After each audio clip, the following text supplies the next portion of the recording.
إن الحمد لله نحمده ونستعينه ونستغفره ونعوذ بالله من شرور أنفسنا ومن سيئات أعمالنا. من يهده الله فلا مضل له ومن يضلل فلا هادي له، وأشهد أن لا إله إلا الله وحده لا شريك له، وأشهد أن محمدا عبده ورسوله. يا أيها الذين آمنوا اتقوا الله حق تقاته ولا تموتن إلا وأنتم مسلمون. أما بعد عباد الله، فإن أصدق الحديث كلام الله، وخير الهدي هدي محمد صلى الله عليه وسلم، وشر الأمور محدثاتها، وكل محدثة بدعة، وكل بدعة ضلالة، وكل ضلالة في النار. أما بعد عباد الله، أيها المؤمنون، بلوغ شهر رمضان نعمة كبيرة من نعم الله عز وجل على عباده، فرمضان شهر الرحمة والبركة والغفران والعتق من النار، شهر مبارك تفتح فيه أبواب الجنة وتغلق فيه أبواب النار، وتصفد مردة الشياطين، وتيسر سبل الخير، وتقبل نفوس المؤمنين على العبادة، وتنيب قلوبهم إلى الله جل وعلا. فهو بحق موسم التجارة الرابحة، والمحروم من حرم خيره. يقول النبي صلى الله عليه وسلم: إذا كان أول ليلة من شهر رمضان صفدت الشياطين ومردت الجن وغلقت أبواب النار، فلم يفتح منها باب، وفتحت أبواب الجنة فلم يغلق منها باب، وينادى: يا باغي الخير أقبل، ويا باغي الشر أقصر، ولله عتقاء من النار، وذلك في كل ليلة. أسأل الله عز وجل أن يجعلنا من عتقائه من النار.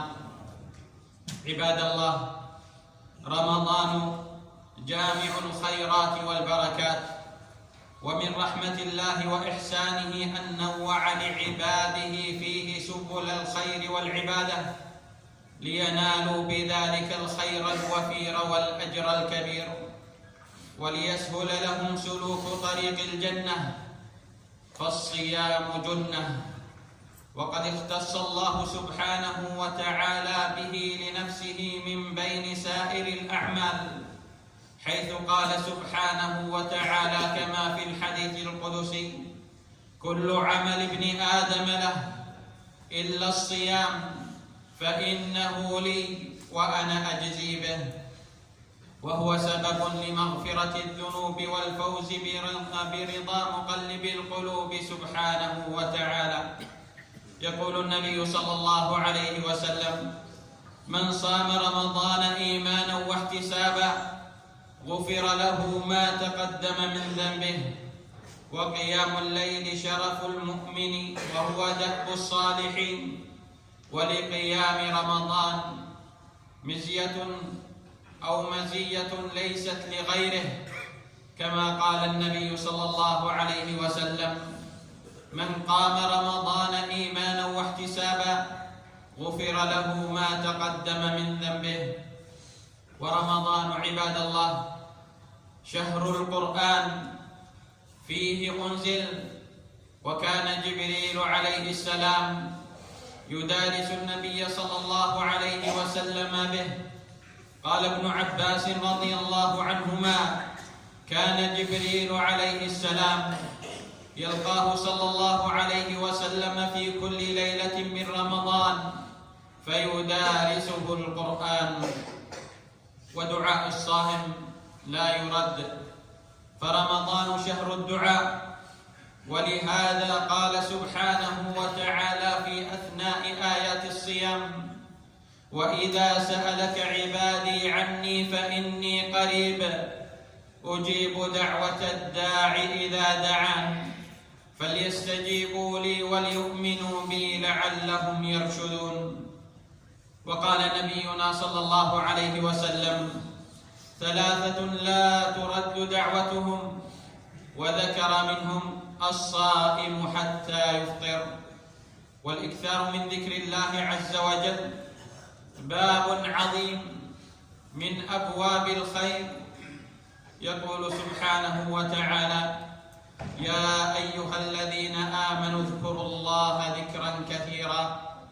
يقول ابن القيم رحمه الله تعالى: أفضل أهل كل عمل أكثرهم فيه ذكرا لله عز وجل، فأفضل الصوام أكثرهم ذكرا لله عز وجل في صومهم. عباد الله، رمضان شهر الجود والإحسان والإكثار من الصدقات. قال ابن عباس رضي الله تعالى عنهما: كان رسول الله صلى الله عليه وسلم أجود الناس، وكان أجود ما يكون في رمضان. ويدخل في الصدقة عباد الله جميع الإحسان، فجميع وجوه الإحسان داخلة في ذلك. يقول النبي صلى الله عليه وسلم: تعدل بين الاثنين صدقة، وتعين الرجل في دابته فتحمله عليها أو ترفع له عليها متاعه صدقة، والكلمة الطيبة صدقة، وكل خطوة تخطوها إلى الصلاة صدقة، وتميط الأذى عن الطريق صدقة. عباد الله، وإطعام الطعام من صفات أهل الإسلام.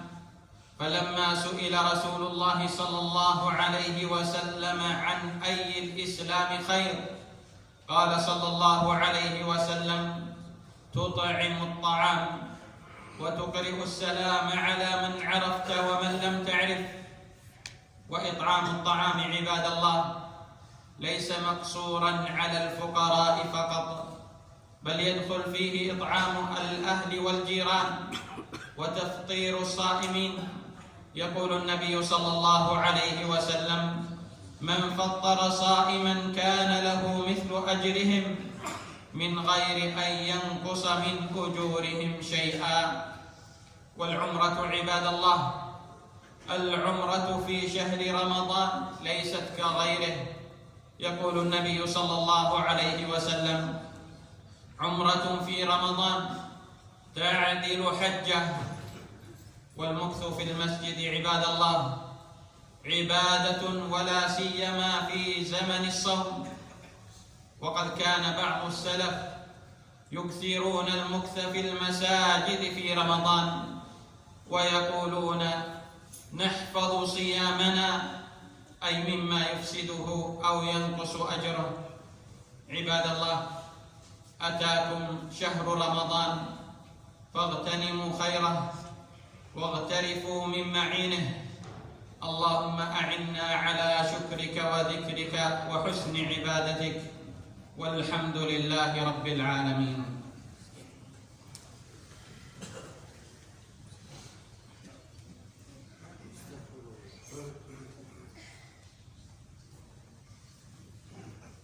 الحمد لله على إحسانه، والشكر له على توفيقه وامتنانه، وأشهد أن لا إله إلا الله وحده لا شريك له، وأشهد أن محمدًا عبده ورسوله صلى الله عليه وعلى آله وأصحابه وإخوانه.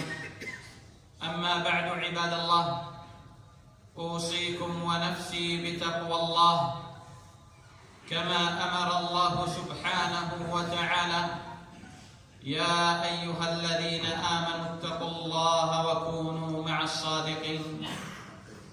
عباد الله، كما ينبغي للعبد في هذا الشهر أن يستكثر من الأعمال الصالحة، فعليه أن يعتني بإصلاح قلبه وعمارته بالتقوى، بمراقبة الله جل وعز واجتناب ما حرم. قال جابر رضي الله تعالى عنه: إذا صمت فليصم سمعك وبصرك ولسانك عن الكذب والمآثم.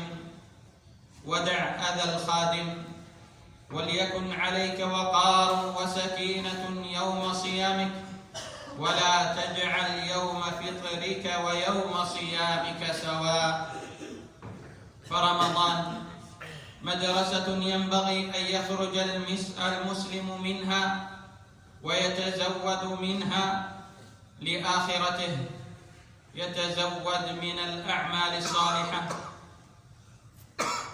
ويتدرب على حفظ لسانه وكف يده وغض بصره عن محارم الله. قال طلق بن حبيب رحمه الله: التقوى أن تعمل بطاعة الله على نور من الله ترجو ثواب الله، وأن تترك معصية الله على نور من الله تخاف عقاب الله. وروي عن علي رضي الله تعالى عنه وأرضاه أنه قال: التقوى هي الخوف من الجليل، والإيمان بالتنزيل، والرضا بالقليل، والاستعداد ليوم الرحيل.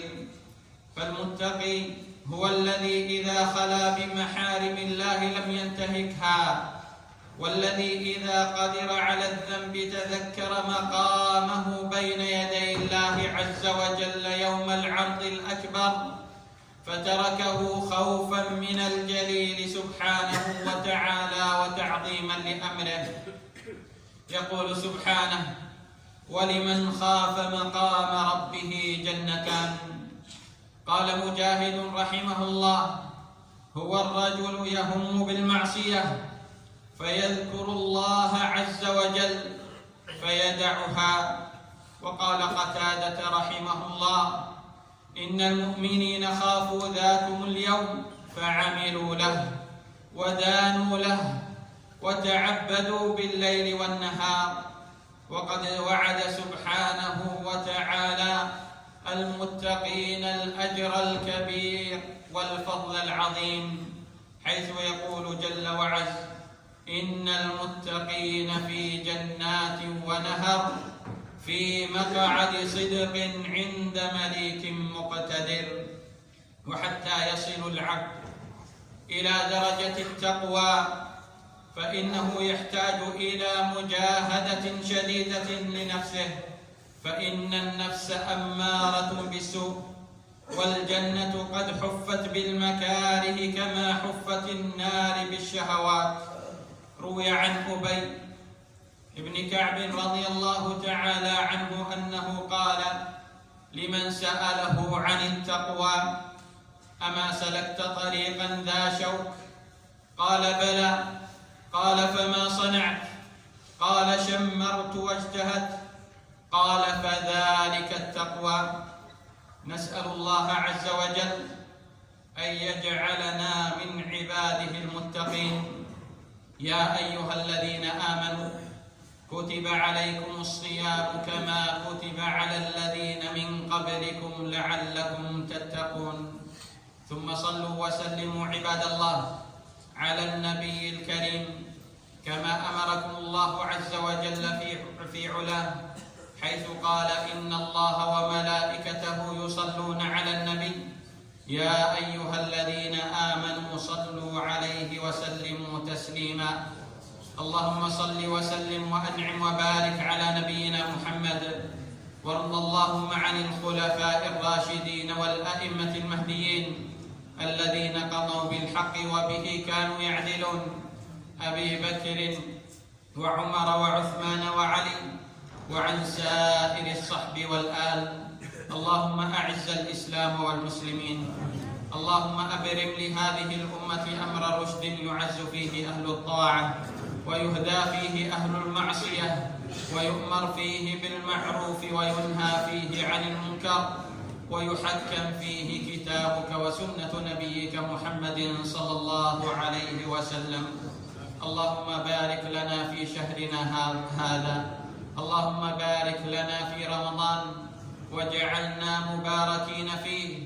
اللهم اجعلنا ممن قامه وصامه إيمانا واحتسابا فغفرت له ما تقدم من ذنبه.